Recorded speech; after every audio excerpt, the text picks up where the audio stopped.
রাধে রাধে বন্ধুরা, দিনটা ছিল উল্টো রথের দিন। কতদিন পর রথের দড়ি টানলাম, সত্যি খুব ভালো লাগলো বিকেলবেলায়।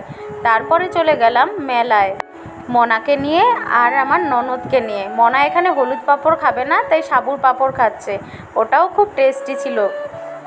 তারপর আমরা চারপাশ ঘুরে একটু দেখতে লাগলাম। এত বড়ই মেলা যে আমরা হারিয়েই যাচ্ছিলাম। জাস্ট যোগ করলাম, মেলাটা খুবই ছোট ছিল আর অনেক কম লোক ছিল। তোমরা দেখতেই পাচ্ছ যে কত কম লোক। তারপর আমরা চলে গেলাম ফুচকার দোকানে পাপড়ি চাট খেতে, কারণ আমরা তিনজনই পাপড়ি চাট খুব ভালোবাসি। আর সত্যি কথা বলতে মেলার মাঠে এত সুন্দর পাপড়ি চাট পাওয়া যাবে আমরা ভাবতে পারিনি। খুবই টেস্টি ছিল পাপড়ি চাটটা। মেলার মাঠে কম দামে পাপড়ি চাট পাওয়া মানে ভাবার বিষয়, তাও এত টেস্টি। আমি প্রথমেই তুলে মনাকে দিলাম যে দেখ খেয়ে কীরকম লাগে। ও খেয়ে বলল যে মিমি বেশ ভালোই। তারপর আমরা সবাই পাপড়ি চাট খাওয়া শেষ করলাম। আমার ননদও এখানে খাচ্ছিল, আর ওর সামনে ক্যামেরা আসলে তো জানোই ও লজ্জা পেয়ে যায়। মনা ওকে নিয়ে একটু মজা করছিল।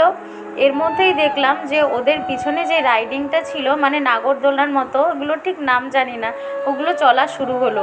আমরা তো কেউই চড়বো না বাবা, মাথা ঘুরায় ভীষণ। তার মধ্যে মনা বায়না উঠালো ও লটারি খেলবে। ও নাকি এইগুলো আগে কখনো খেলেনি, আর তার দিয়ে বড় কথা ও দোকানে টিভিটা দেখেছে। আমি ওকে এত বোঝালাম এই টিভি আজ অব্দি জীবনে কেউ পায়নি, ও বিশ্বাস করেনি। খেলে সত্যি কিছু আর পেল না। তারপরে দেখি শিল্পী চলে এসেছে গান করার, এখানে এসে মেকআপ করছিল।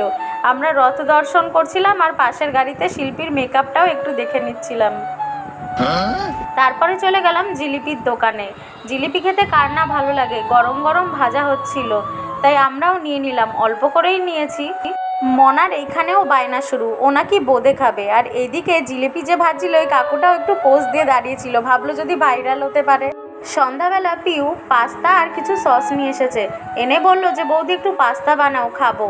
এখানে ওকে মেলা থেকে আনা বাদাম ছুলতে দিয়ে দিয়েছি, কারণ এগুলো পাস্তায় দেবো। আর ওইদিকে আমি প্রিপারেশন করা শুরু করে দিয়েছি, সবজি কেটে নিয়েছি আর পাস্তাও সিদ্ধ করতে বসিয়ে দিয়েছি।